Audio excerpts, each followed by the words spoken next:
अस्सलाम वालेकुम नाजरीन। नाजरीन, मेरे साथ हैं स्वीडन से अब्दुल कयूम साहब। वो पाकिस्तान के हालात को खूब अच्छी तरह जानते हैं कि पाकिस्तान के ये हालात क्यों आए, वो घुटनों के बल क्यों गिर गया, क्यों दिवालिया होने के करीब हो गया। क्योंकि अब तो हमारे वजीर आजम भी कहते हैं कि अगर हमने कदम ना उठाया होता तो दिवालिया हो जाते। उनकी नींदें जो सी हैं वो हराम हो गई।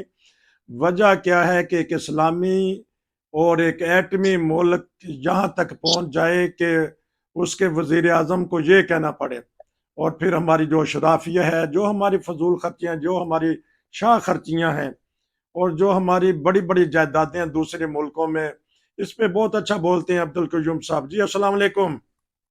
जी वालेकुम सलाम जी नसीर साहब। जब पाकिस्तान बना था लूटे पीटे आए थे सारे, सियासतदान भी, मुहाजिरीन भी, इधर से भी लोग गए, उधर से भी गए, कत्ल गारत भी हुई। बिल आकर हमने एक ऐसा मुल्क हासिल कर लिया।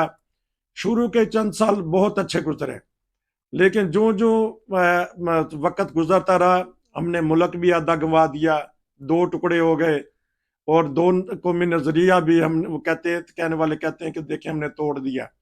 और क्या वजह है कि बांग्लादेश तरक्की कर गया, इंडिया तरक्की कर गया, ईरान भी अपने हाथ पांव मार रहा है, चाइना बाद में आजाद हुआ है, वो देखें कहां से कहां पहुंच गया।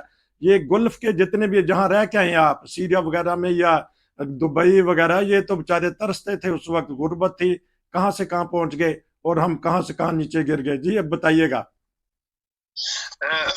नसीर साहब, मैं आपको दो मिसालें दोहराना चाहता हूँ। आज हमने कुछ प्रोग्रामों में बात की थी कि जब पाकिस्तान बना और जिन लोगों ने बनाया और जिन जो जो फर्स्ट कैबिनेट बनाई गई थी, उसमें पाकिस्तान के फर्स्ट जो फॉरेन मिनिस्टर थे, उन्होंने एक अल्फाज दोहराया था। उन्होंने कहा कि इस मुल्क की ये जो सल्तनत नहीं बनी है, इस मुल्क के पैसों से एक चाय की प्याली में अगर पीऊंगा तो उसको मैं आराम खाऊंगा। वो मेरे लिए आराम होगा कि एक चाय की प्याली भी पाकिस्तान के पैसे से मैं खाऊं, जिसको हमने बड़ी मेहनत और खून देकर इस मुल्क को खड़ा किया।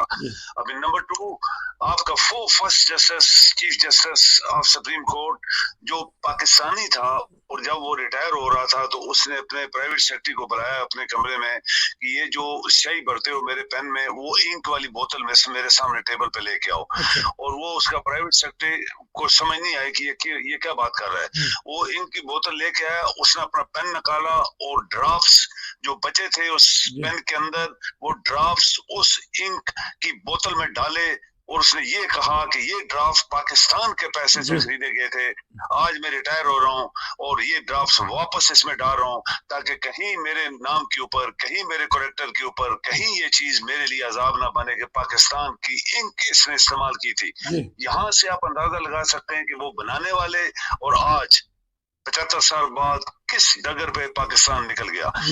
ये सिर्फ बदयांती थी। नंबर वन, आप देखें, जब आप काबिल लोगों को, जो डिजर्विंग लोग होते हैं, अगर आप उनको उनका हक नहीं देते, तो फिर आपके करप्ट लोग, आप नालायक लोग, बदयानत लोग, आरामखोर लोग, मुल्क के दुश्मन लोग, वो जो है आपके ऊपर हावी हो जाते हैं। और ऐसा ही पाकिस्तान के साथ हुआ। जब तक लियाकत खान साहब जिंदा रहे, उन कायदे आजम साहब की मौत तबई थी, लियाकत अली खान को मरवा दिया गया, और इसके बाद आपके तमाम वो कैबिनेट के लोग जो जानदार लोग थे उनको हटा दिया गया।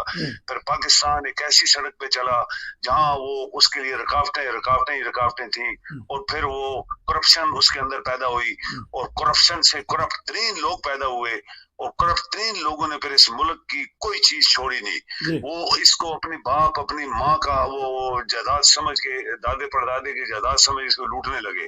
आपके अदारे भी इसके अंदर इन्वॉल्व हो गए। वो अदारे जो इसके लिए आगे खड़े होते हैं कि हम गलत काम नहीं होने देंगे, जो पहरेदार होते हैं वो भी इसमें शामिल हो गए।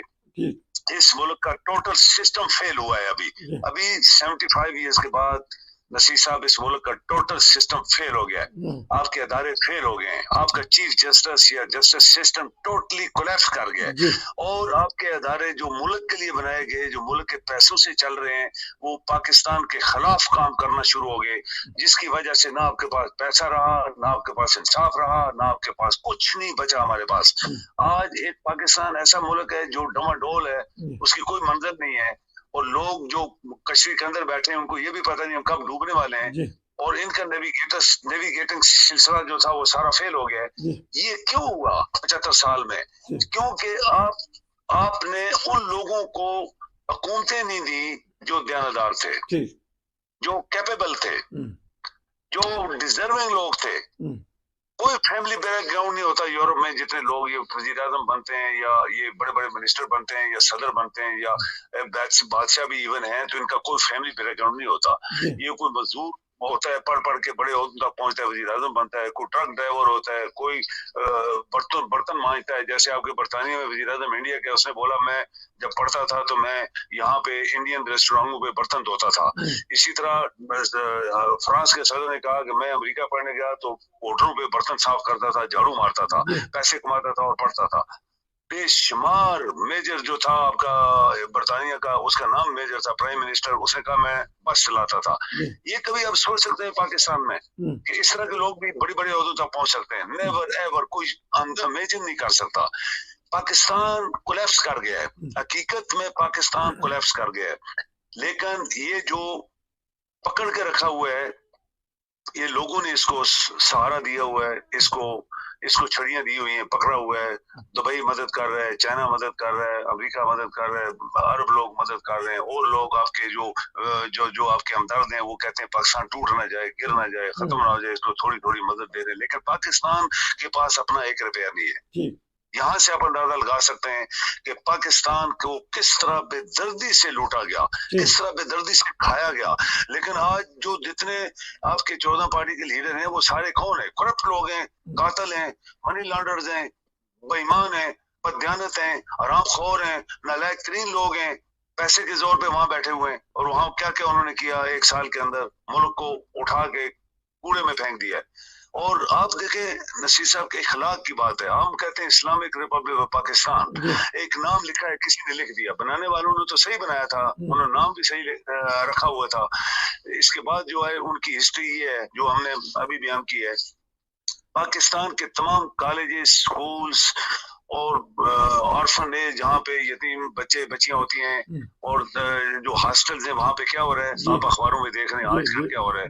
ये पूरे पाकिस्तान की हिस्ट्री है। पुलिस स्टेशन के अंदर अगर कोई औरत चली जाए उसका क्या असर होता है, अकेली चली जाए, वो पुलिस वाले खुद उसके साथ क्या असर करते हैं। आप ये देखें, हमारी बच्चियां अकेली जा नहीं सकती, कहीं घूम नहीं सकती, कहीं बैठ नहीं सकती, डर के खौफ से उनकी इज्जत चली जाएगी। और हम कहते हैं पाकिस्तान इस्लामी मुल्क है। ये मुल्ला आपके जो रोज क्या कहते हैं वो मनाते हैं जी, ईद मिलाद नबी और फलां ईद और फलां, और इसी तरह ले तशीह झंडे लेके घूमते हैं। ये पाकिस्तान के अंदर जो इस्लाम का या एक इखलाक का दिवालिया हो चुका है, उसके लिए क्यों नहीं बाहर निकलते सड़कों के ऊपर? जबरदस्त, जबरदस्त, बहुत जबरदस्त। क्यों नहीं निकलते जी? ये लाखों दुनिया जो उठ के झंडे नीले पीले उठा के हो ये वो पाकिस्तान जिए पाकिस्तान जीने से तो, नारे मारने से तो पाकिस्तान ने तरक्की नहीं की ना 75 साल में, या दुनिया के किसी ममालिक ने नहीं की। उन्होंने काम करके दिखाया तो तरक्की हुई है। क्या पाकिस्तान के मुल्ला जो हर बात के ऊपर उछलते हैं और नारे मारते हैं और दाढ़ियों को पकड़ के हाथ नीचे खींचते हैं, जब पाकिस्तान का दिवालिया हो गया इखलाक का और इस्लाम का दिवालिया हो गया, और जो हमारी बच्चियों के साथ स्कूलों में कॉलेजों में हर जगह हो रहा है, ये सब कुछ देखते हुए क्यों सड़कों पे नहीं आए? ठीक, जबरदस्त। अच्छा, यही वाकया अगर आपके स्वीडन में होता, और क्योंकि बहुत सारे नाज़रीन कहते हैं कि पाकिस्तान में इतने बुरे हालात नहीं जिस तरह आप बयान करते हैं दूसरे मुल्कों में होते हैं, कभी सोचा भी है स्वीडन में या यूरोप में कोई बच्ची जा रही हो या रात को या 1 बजे 12 बजे कोई उसको छेड़ दे, कोई सोचा भी है आपने, और उसकी सजा क्या है ये बता दीजिएगा लोगों को। अपने अपने देखें नसीर साहब, मैं आपको अर्ज करूं कि ये जो आपने बात दी है ना, ये इनका जो रूल ऑफ लॉ इतना हाई लेवल का है कि मासूम बच्चियां 10 साल की, 11 साल की, 12 साल की अकेली घूम रही होती हैं, हाथ में मोबाइल होगा, घूम रही है, जंगल में वॉकिंग कर रही होती है। कई दफा मैं वॉकिंग पे जाता हूँ, मैं देखता हूँ बिल्कुल यंग बच्चियां अकेली जा रही हैं, तो डर भी लगता है ये कैसे वापस आएगी। लेकिन जुर्रत नहीं है किसी की, जुर्रत नहीं है। यहाँ की पुलिस पाकिस्तान की पुलिस नहीं है कि वहां पे एक औरत अकेली जाती, मेरे साथ जाती हुई है तो पुलिस वाले पहले उसके साथ जाती करते हैं, इसके बाद उसको कहते हैं निकलो इधर से, धक्के मार के तुम्हें कत्ल कर देंगे आप। ये यहाँ पे पुलिस मिनटों में वहां पे पहुंचती है। साहब, यहाँ की पुलिस के 3 लेवल होते हैं जो समझते हैं कि ये हम बाई रोड गाड़ियां पुलिस की जो है हम इसको वहां पहुंच सकते हैं 10 मिनट में, 5 मिनट में, तो बाई रोड आते हैं। और पुलिस यहाँ पे ये नहीं है कि मैं लाहौर की पुलिस है, जैसे आपको पता है मोटरवे वाला केस, ये मेरा केस नहीं है, लाहौर का है, ये शहर का है फलां, तो उनकी उस औरत के साथ बच्चियों के सामने क्या हुआ था, ये यहाँ पे स्वीडन की पुलिस जब आप रिंग करेंगे चारों तरफ उस एरिया में जो पुलिस है वो चारों तरफ से पुलिस और एम्बुलेंस से गट्ठी मूव करेंगी उधर। और फिर अगर वो समझते हैं कि यहाँ गाड़ी नहीं पहुंच सकती, कोई ऐसा एरिया है, तो विद इन मिनट्स आपका हेलीकॉप्टर जो पुलिस के होते हैं वो आ जाते हैं आसमान के ऊपर मिनट्स के अंदर। 2-4 मिनटों में आपका हेलीकॉप्टर आसमान के ऊपर आपका खड़ा होके वो देख रहा होता है कि ये नीचे कौन है, इसके साथ क्या हो रहा है। कभी हो नहीं सकता कि अगर किसी बच्चे के साथ कोई जाति कर दे और पुलिस उसको छोड़ दे, पुलिस उसको मिनटों में अरेस्ट करती है और उसकी सजा क्या होती है, सजा मौत देते हैं, सारी जिंदगी जेल में रहेगा। जी, जी। तो किस 1 मिनट के अंदर अंदर, जिस तरह आपने कहा कि जर्मनी में भी, सारे यूरोप में हेलीकॉप्टर के जरिए फिर उसको वॉच करते हैं, गाड़ियों के जरिए वॉच करते हैं। थोड़ा सा क्राइम से भी कहीं हो जाए तो यहाँ कानून, नाजरीन आपको पता नहीं कि यूरोप में कितना सख्त कानून है, कि जिस तरह भी बता रहे थे स्वीडन के वाकयात, कि बच्चियां अकेली जा सकती हैं, बच्चे अकेले जा सकते हैं, बूढ़े अकेले जा सकते हैं, पैसे भी गिर जाते हैं। तो ये भी बताइएगा कि अगर पैसे किसी को मिलते हैं तो फिर ये नहीं कि वो अपनी जेब में रखेगा, बताइएगा क्या करते हैं फिर वो। इसको सवाल को जरा रिपीट करें जरा। मैंने कहा कि बाज लोगों को पैसे भी मिलते हैं अगर रास्ते में यूरोप में या स्वीडन में, जर्मनी में, तो वो पैसे भी जो है वो अपने घर नहीं लेके जाते, वो क्या करते हैं ये भी बता दीजिएगा नाज़रीन को। नसीर साहब, मैं यकीन करें जब नया नया आया ना, तो मुझे ये चीजें जो अभी आपने बात की है, ये चीजों का मुझे इल्म नहीं था। एक छतरी मेरी रहेगी ट्रेन के अंदर, सब ऐसे टनल जैसे आपको कहते हैं मेट्रो के अंदर कहीं बारिश थी तो ऐसे भूल गया मैं। तो मैंने वापस जाके बताया कि मेरी यार छतरी रह गई। उसने कहा घबराओ नहीं, पुलिस स्टेशन में रिंग करो। अच्छा। तो तुम्हें छतरी वहां पड़ी होगी, मिली होगी, या उस ट्रेन का जो स्टेशन मास्टर है उससे पता करो, वो छतरी तुम्हारी उधर पड़ी होगी। यकीन करें वो छतरी उधर ही पड़ी थी, किसी ने नहीं उठाई। यहाँ पे अगर आपका पर्स सुपरमार्केट के ऊपर पैसे देते देते, एक आपका पर्स जो होता है जिसमें पैसे होते हैं, डंडी कार्ड या सारी चीजें होती हैं, वहां अगर आप भूल गए, आप जब भी उनको रिंग करेंगे वो बोलेंगे हमारे पास है। आप कोई चीज जब खरीदते हैं और कई चीजें आप पिकअप नहीं कर सकते, 1-2 चीजें आप भूल गए, वहां से पिकअप करने में आप घर आ गए, आपने रसीद देखी, ओ मेरी तो फलां चीज में लाई नहीं हो, आप दुकान पर रिंग करें, वो बोलेंगे जी आपकी चीज अमानत हमारे पास पड़ी हुई है। जहां भी आपको पैसा, चाबियां, इस तरह की चीजें मिलेंगी, वो फौरन लोग जो होते हैं इतने ध्यानदार हैं कि वो उसको उठा के पुलिस स्टेशन में जमा करा देते हैं अगर नजदीक है तो, या फिर वो आपको अगर कोई नंबर मिल गया मोबाइल तो आपको कॉल बैक करेंगे। मोबाइल मैंने देखे आईफोन लेटेस्ट लोगों को मिले और उन्होंने उसका नंबर ढूंढ के उसको रिंग किया, तुम्हारा मेरे पास मोबाइल आ गया, तुम फेंक के चले गए और मुझे सड़क से मिले तो आप ले जाओ आके। ये मिसालें छोटी से छोटी आप देखें, किसी के साथ ज्यादती को कर ही नहीं सकता। मैं एक दफा रात को आ रहा था काफी लेट टाइम तक गाड़ी के ऊपर, तो साथ हर सड़क के ऊपर फुटपाथ होते हैं डबल, इधर से भी राइट लेफ्ट दोनों साइड में देखे बच्ची, बड़ी यंग सी छोटी सी बच्ची जा रही है, तो अकेली जा रही है। तो मैंने सोचा ये बच्ची तो, इसका तो बड़ा खतरा हो गई है, पता नहीं कैसे पहुंच जाएगी, कैसे जाएगी। लेकिन मेरी जरूरत नहीं पड़ी कि मैं उससे पूछूं कि तू क्यों आ रही, क्यों अकेली जा रही है, किधर जा रही है। मैंने कहा उसके पास मोबाइल होगा, वो जब भी कोई प्रॉब्लम आएगी पुलिस को रिंग कर देगी। लेकिन वो जा रही थी बड़ी दिलेरी के साथ अकेले। ये चीजें क्या पाकिस्तान में है?